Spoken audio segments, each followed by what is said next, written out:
Lots to cover. First, some news.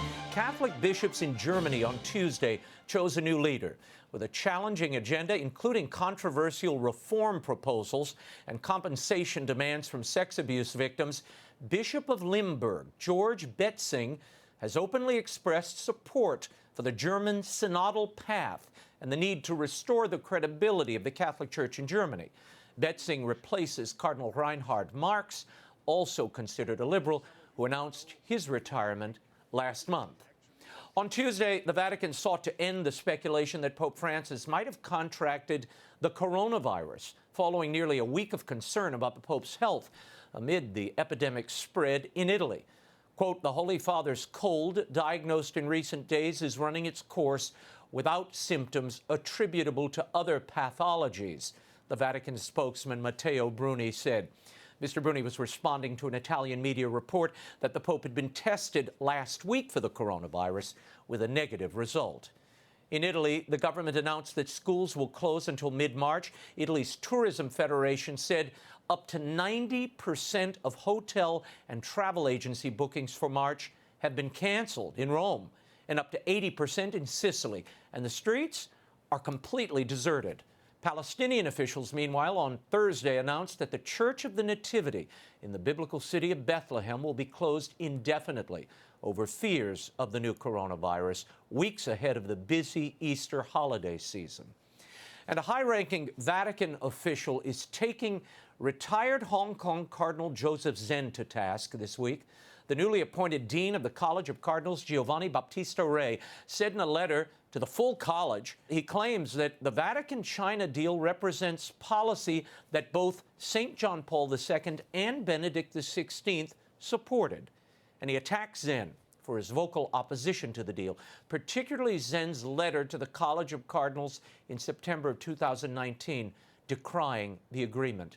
More on this with my next guest, joining me now with an update on what's really happening to Christians in communist China under the Vatican Agreement and the dissension in the Vatican, and more, is the president of the Population Research Institute, author of The Bully of Asia, Stephen Mosher, who joins us from Florida. Steve, thanks for being here. Good to be here. I want to start, Steve, with the Cardinal Ray letter that I just mentioned. In writing about Pope Francis's predecessors, Cardinal Ray says the following, quote, I desire, first of all, to emphasize that in their approach to the situation of the Catholic Church in China, there is a profound symphony of thought and of the action of the last three pontificates, which, out of respect for the truth, have favored dialogue between two parties, not opposition. Cardinal Ray then launches a direct attack against Cardinal Zen, writing, on various occasions, Zen has declared that it would have been better to have no agreement than a bad agreement. The last three popes did not share this position and supported and accompanied the drafting of the agreement that at the present time seemed to be the only one possible, end quote. If this is true, why wasn't an agreement with China signed by John Paul II or Benedict XVI, Steve? I mean, the climate in China hasn't changed.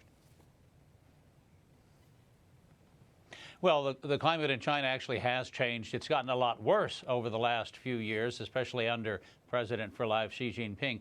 But anyone who's familiar with the pontificate of St. John Paul II knows that he was not a fan of Ostpolitik. In fact, his approach was precisely the opposite of Ostpolitik. He was not interested in placating the Eastern European communist regimes. On his trip to Poland, of course, he told 1 million Poles, be not afraid, several times. And, of course, they took that to mean that they should seize control of their lives again and wrest it away from the communist dictatorship that they had been laboring under for decades. So he was not a fan of Ostpolitik at all. This deal, we understand, has been something that the Chinese Communist Party has put forward for a long, long time.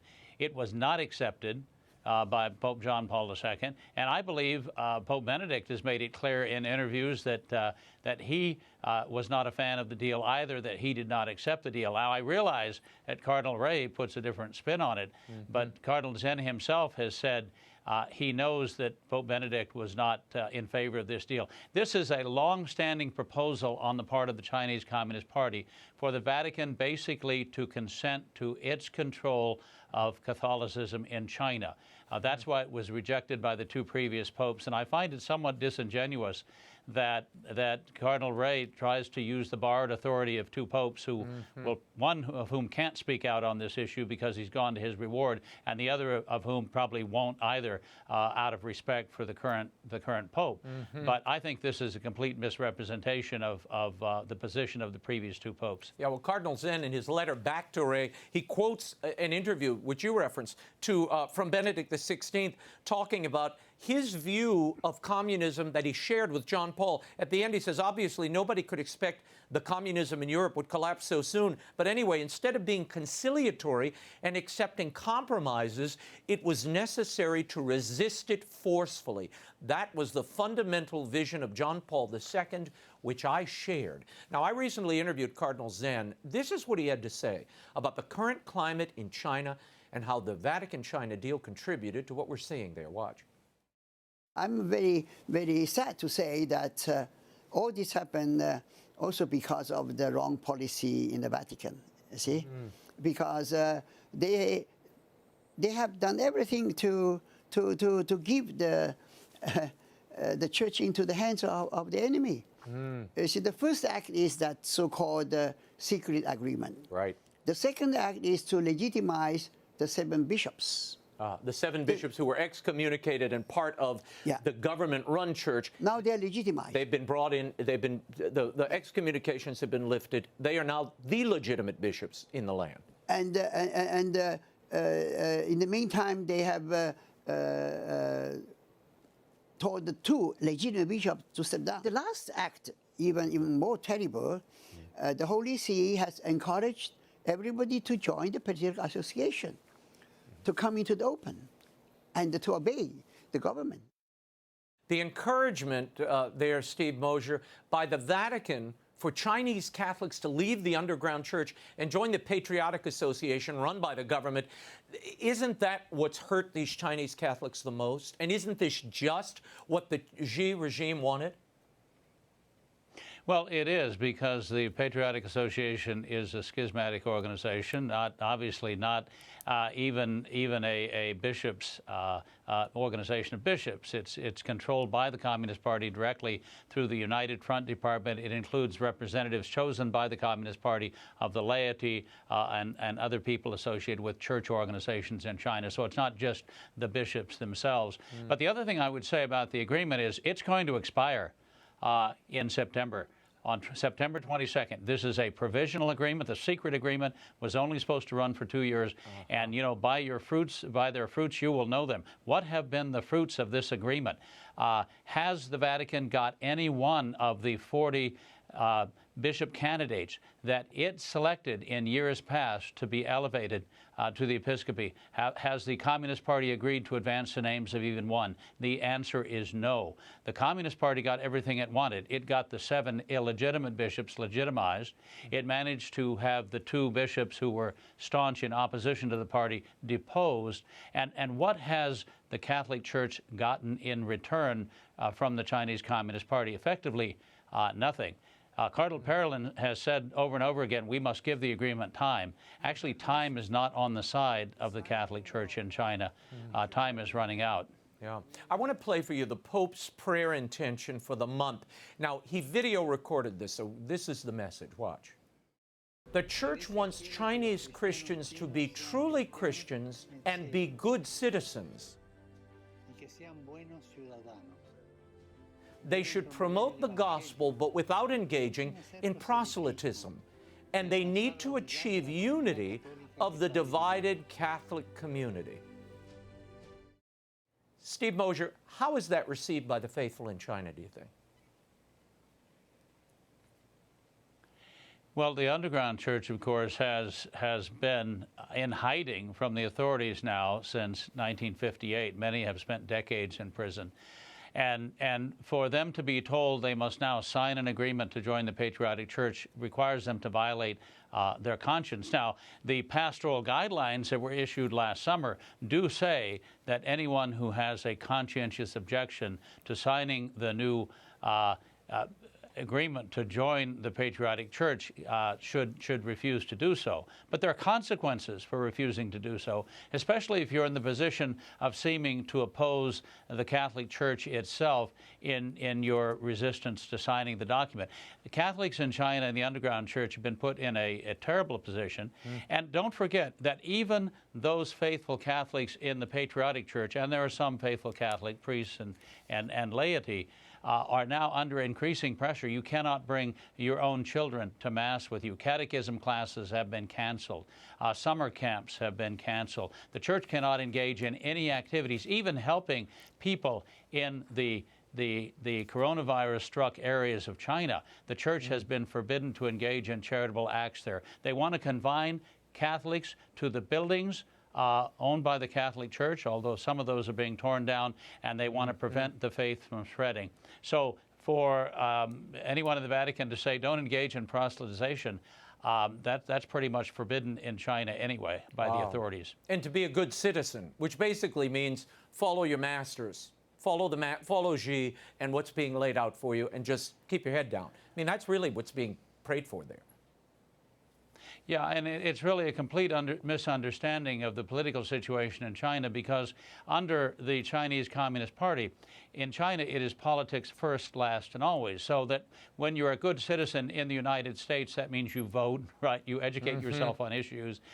You vote for candidates who support your position on the issues. In China, it means you support the Chinese Communist Party and its core leader, Xi Jinping. He's known as the people's leader in China now. That's another title he's appropriated from the late Chairman Mao Zedong. And he wants everyone's loyalty. In China, you have to download a Study Xi Jinping's Thought app on your phone and study it every day for 20 minutes and answer questions about what you've studied, just to show that you're showing proper allegiance to and understanding the thought of great leader Xi Jinping.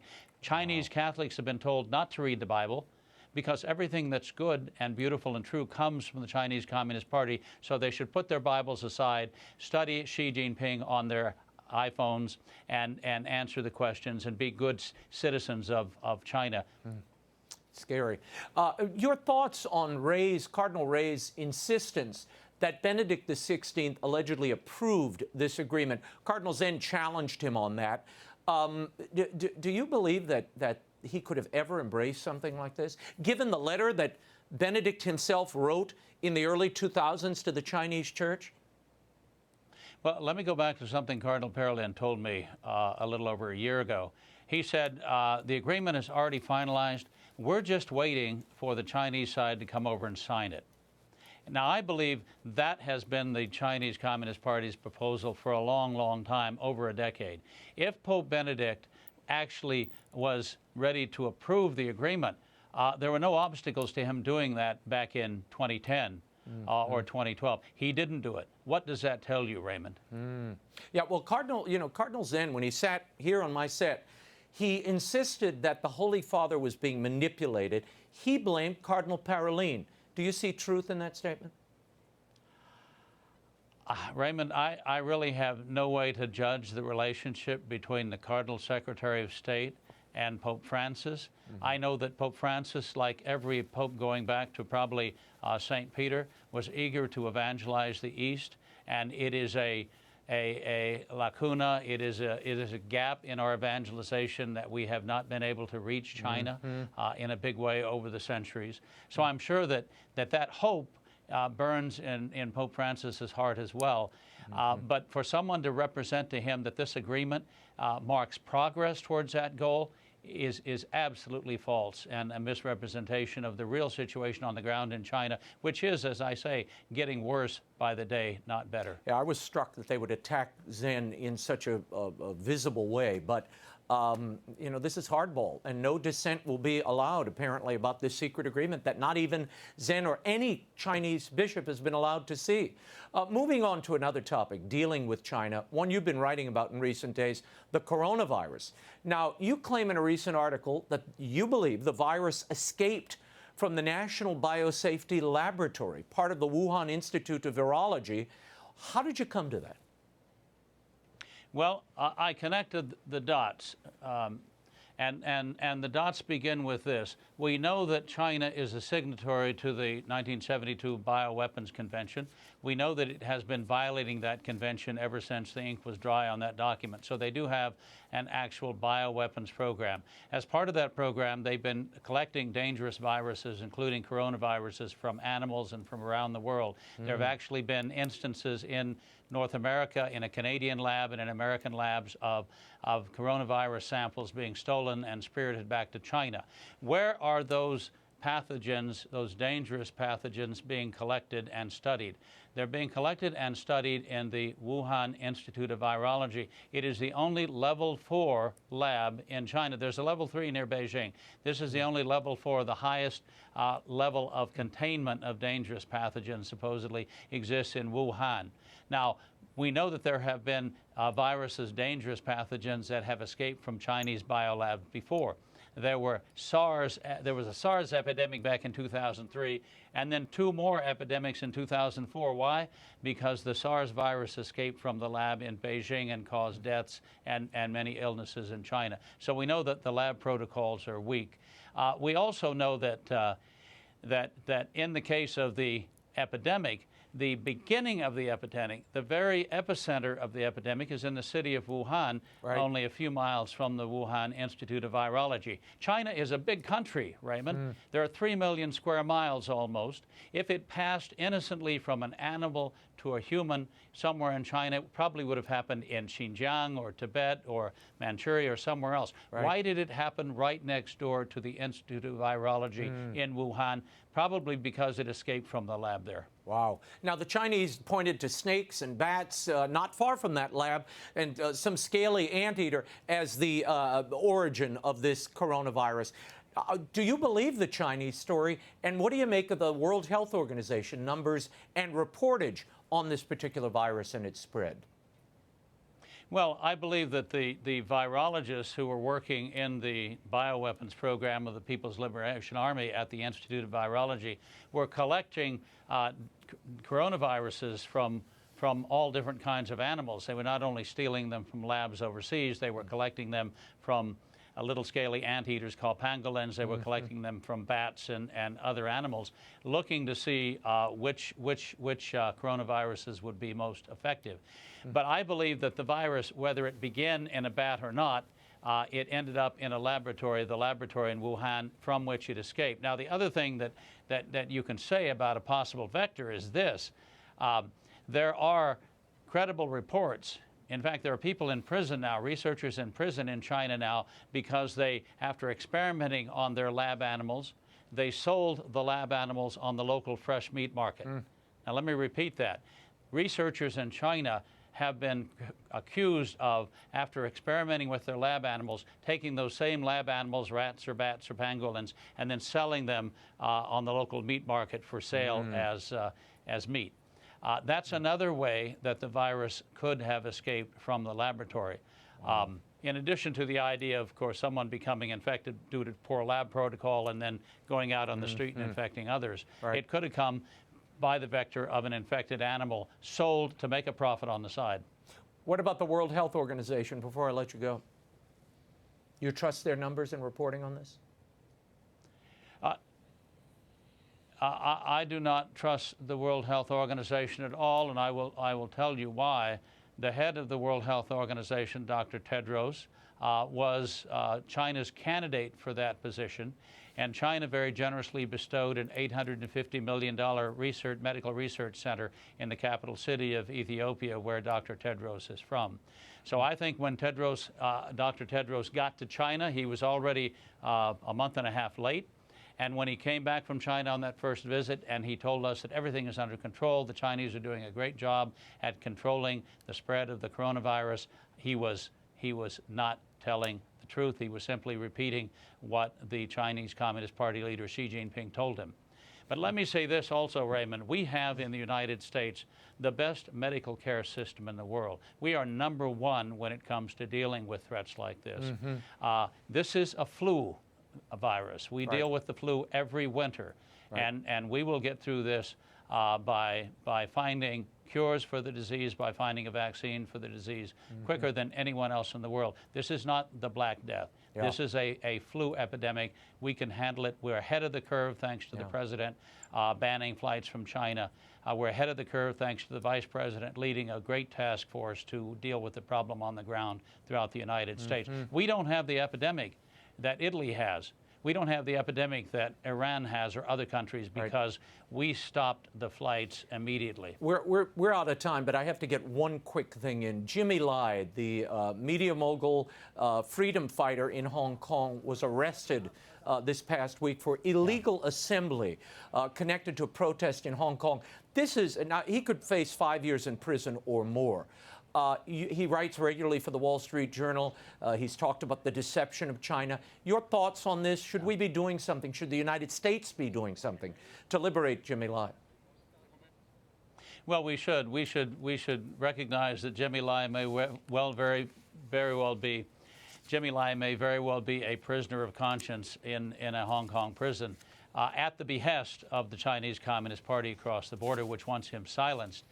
The other thing we should do is make it very clear to China and China's leaders that Hong Kong's special status will go away. It will disappear unless Hong Kong's economic and political system is left alone, as promised under the 50-year Sino-British agreement. If they continue violating that agreement, then all bets are off.